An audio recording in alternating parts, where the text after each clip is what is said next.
Hello, I am Yaya, and I am here to talk about BJ Alex Part 3. So, where we left off is BJMD finally confronting Dongyan about his relationship with Alex, which is actually the first person to find out that these two have been hooking up.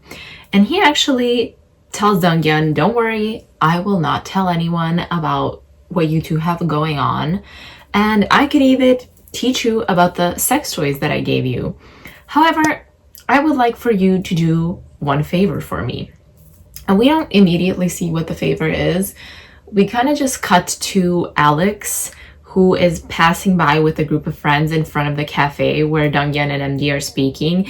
And he sees through the window that MD and Dongyan are talking together, and of course he gets jealous because he was already jealous and suspecting that MD wants to ask Dongyan to be his sub. It's the next day, I presume, and Dongyan is coming to Alex's apartment, so they could hook up and whatever.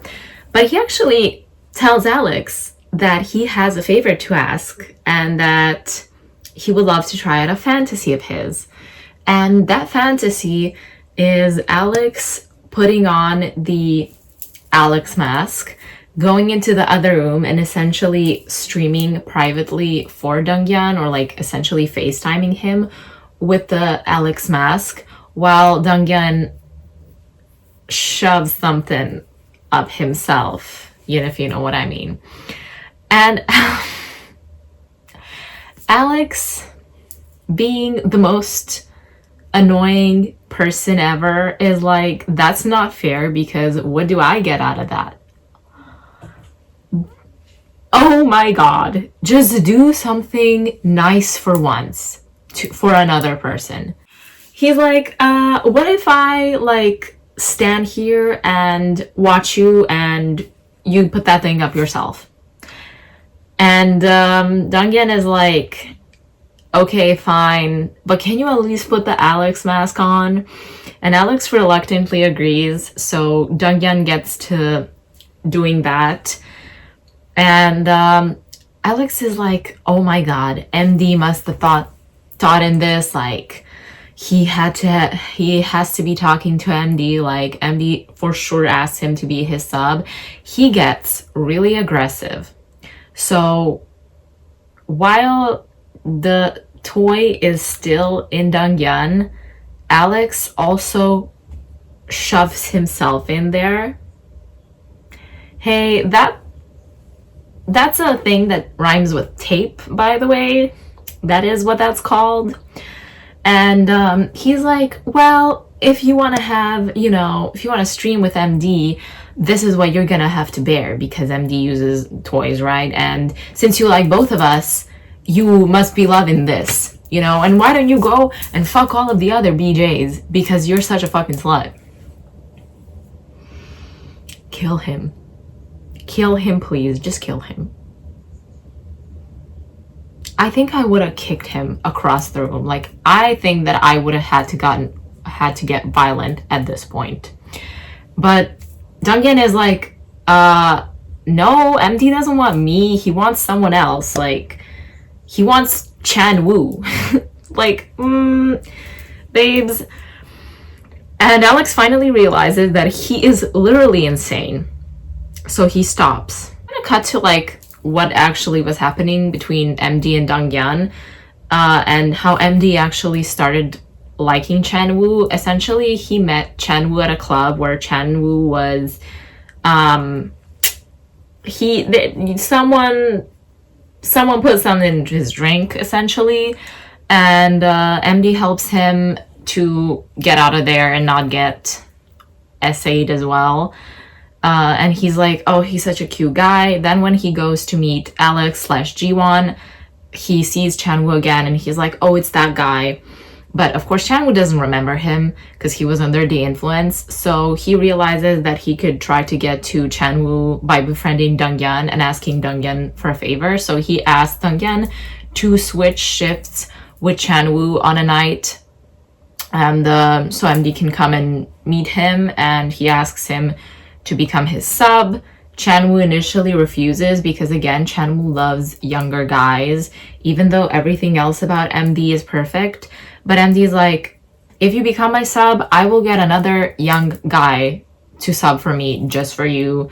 And Chan was like, okay, let's do it. These two have such a healthier relationship. We get their side story after the main story ends, and I will cover their side story at some point. But like, their relationship, being, by the way, fully a BDSM relationship, is so much healthier than what Alex and Dongyan have.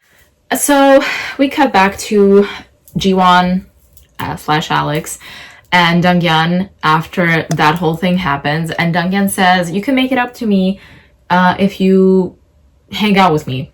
I will plan a date for us and you have to hang out with me. And Alex, being guilt tripped, and you know, we're not shown this, but I hope that man was fearing that he was gonna get arrested for what he just did. He's like, fine. Oh, he's so nasty. I hate him. Dongyan plans this little date for them. We can see him getting ready, doing his hair, picking out a cute outfit.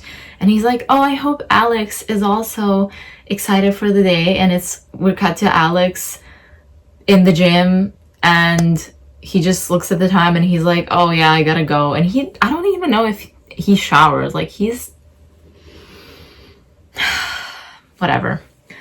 So Dongyan plans for them to go to the movies, which Alex is not really excited about, but whatever. They watch some movie, then they go to the arcade, and it turns out that he kind of sucks at all of the games. Like, Dongyan beats him in every single game. Dongyan suggests that they play a game where they cooperate, they play together, they shoot like zombies or something, and they kind of talk about the military and I guess bond about that because Alex was pretty good in the military. So, by the way, in Korea, they have mandatory military service, men from the ages of 18, I think, to 35. And it's about 2 years. It's a little less than 2 years, but yeah, it's mandatory. So they both completed their military service and they managed to beat the game. They even high five, they get carried away. And Alex is like, ugh, I shouldn't be doing this.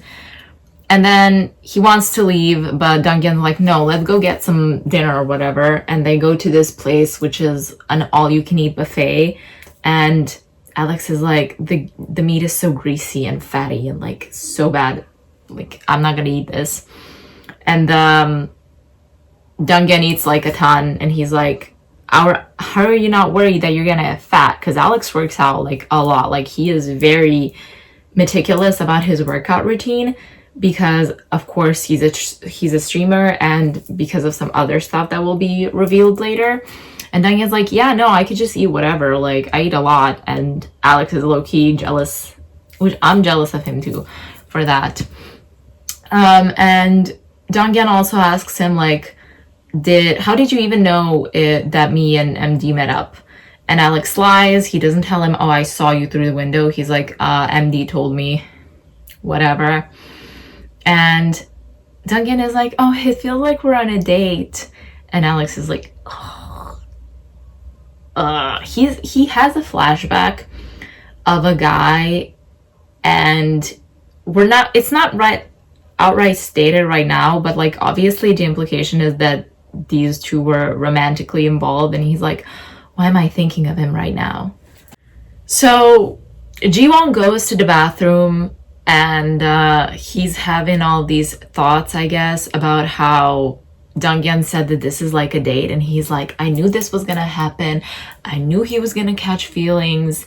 This is not good. Like, he needs to realize that we are not dating.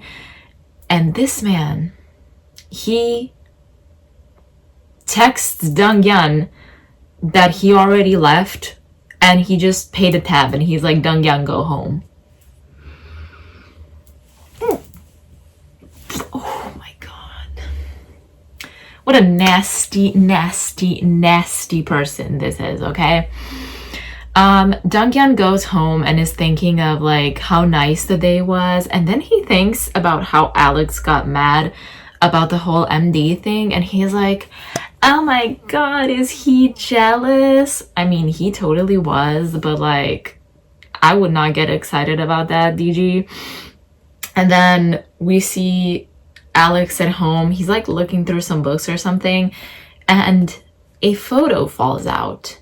And the photo, well, we don't know what it is yet, but I'll just tell you it's a photo of him and his brother and the guy he had a flashback of, who is the guy that he was dating, at Alex's graduation. And he looks at the photo and he's like, bitch. We also see DG looking at some adult content that Chanwoo sent him, which, like, Chanwoo is like the friend that always sends you some fucking weird porn that you never asked for. But like, it's of actors who are in relationships, who are doing it, filming it, and he sees it and he's like, oh, it's so tender and nice. Like, this is not how me and Alex do it. And then we actually get our first like colored panels, because everything has been in black and white, and it's of Donghyun's imagination of what his and Alex's sex life would be like if they were actually, you know, together. Like, it's more lovemaking, and he goons to that. So a time skip of about like a month, I would say, like probably like 3 weeks or something. They weren't able to see each other because they had exams. So now the exams are finally done and they have a department meeting. They're talking about how there's going to be this festival at the college. It's going to be like a retro theme, and they're essentially going to set up a little cafe and they will be serving drinks. While Donghyun is carrying some boxes, he sees Jiwon, and Jiwon sees him. And he looks away and like offers to help someone else with his boxes, which, like, rude. And when they're done with that, they actually like are kind of close to each other alone, and Donghyun starts to ask him about how his exams went, but Jiwon just leaves. Like, he completely ignores him. Oh my god. It will all be worth it, okay? But like, he is pissing me off so bad right now. Anyways, the festival is finally here and they're serving drinks, whatever. Chanwoo actually comes to, you know, see Donghyun while he's serving, and he's like, have a drink with me. Donghyun is like, no, I can't, like, we're not supposed to drink. And Chanwoo is like, well, no, other people are drinking and stuff. And we also see Jiwon, who gets pressured to drink by some professors, and he's pretty much annoyed by this, but also he has an image to keep up, so he keeps on drinking with the professors and he gets really drunk. We see him hiding out like behind a tent or something, and he really can't get home, so people are asking who can take him home, who knows where he lives. And Donghyun says, I can take him home, I know where he lives. And they're like, how do you know where he lives? And Donghyun is like, oh, we had like a group project together. And then we see the chopped shit guy who's like, group project? Oh, he is so onto them, trust me. But yeah, Donghyun takes him home. Jiwon is being very like sweet and like touchy. He's snuggling up to Donghyun in the cab. But once they get home, he flips his switch and he just becomes so horny. So he takes Donghyun right against the wall, like, as soon as they come in, and they are going at it for so long. But it's also really sweet. Like, he is kissing him a lot more, like kissing all over his body and stuff, and they do it a lot. Like, at one point Donghyun like drops to his knees because his legs can't hold out anymore, and then Alex just drops down to his knees and continues doing it, and Donghyun's like, oh, like, it's enough, like, we did it too much. And then Jiwon's like, what, do you not like me anymore? Like, I mean, he's being genuine, it's not a manipulation tactic, but of course Donghyun gives in and he's like, okay, let's do it. Then they finish up and Donghyun carries him to the bed and I think cleans him up somewhat, and he's about to leave as well to clean himself up and go home, but Jiwon grabs his hand again. He's kind of half asleep, still drunk. He's like, don't go. Alex is essentially having a flashback like nightmare about the guy that he used to date, a little bit about how they met, and then kind of how they broke up, which was the guy telling him that he never loved him, and Alex was an idiot to believe that he loved him. And this will be explored like later, but that's all we get to know for now. So Alex wakes up, he sees Donghyun on his couch, and he kind of gets flashbacks of the night and like them doing it and stuff. And Donghyun wakes up and he's like, "Oh, I'm sorry, I'm sorry I'm here. You were crying out in your sleep, and I really just wanted to make sure you were okay." And Alex is thinking to himself, he's still here, like after he saw all of that. And he's not thinking, "Oh, that's so sweet, like he's such a nice guy." No, he's thinking, this is bad because that means that he must like me. So he asked Donghyun, do you love me? Like, do you have feelings for me? And Donghyun says, "Why are you asking this now?" And Alex says, "If you do, you know that I can't give you that. You know that that's not the relationship I have. So maybe we should just cut our losses and go our separate ways, because I will not be in a relationship with you." And Donghyun, of course, being, kind of desperate to keep hooking up with him, he's like, "No, I don't love you. Like, whatever." And Alex is like, "Okay, then we can continue doing this." Which, like, I don't think he believes that, but I guess it's good enough for him.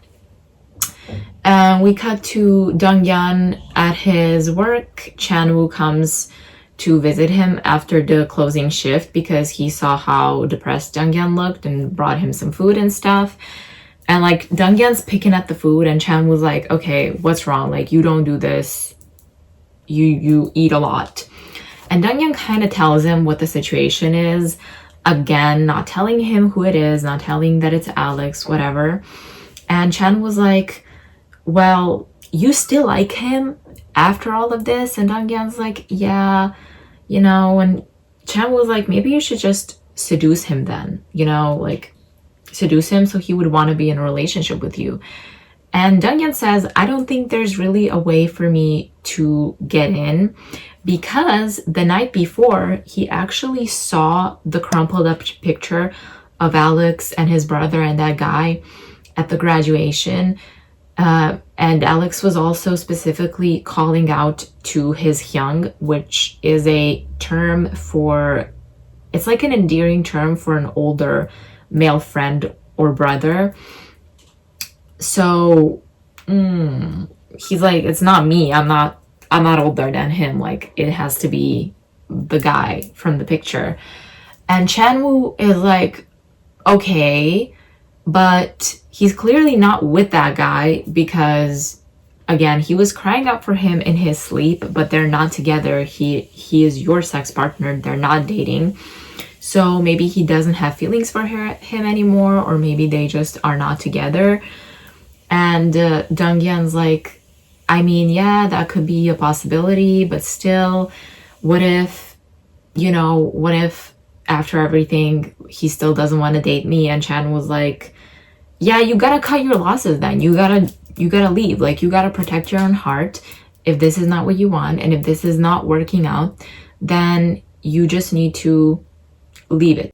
Chan-woo, smartest person in this whole manhwa. Again, this man is like the only voice of reason. Maybe MG as well, but like, we are all so lucky to have a friend like Chan-woo. And Donghyun thinks to himself, "Okay, I should do that, but I need to get some answers first about who that hyung is and what is really like Jiwon/Alex's deal." Anyway, that was part 3 of the recap. Thank you for watching. I will be back next week with part 4. I was hoping to do this whole thing in like 5 parts, but I don't think it's realistic. I think like 7 parts plus the like with the side stories and everything would be more realistic for this. So yeah. Thank you for watching. Like the video. Bye bye.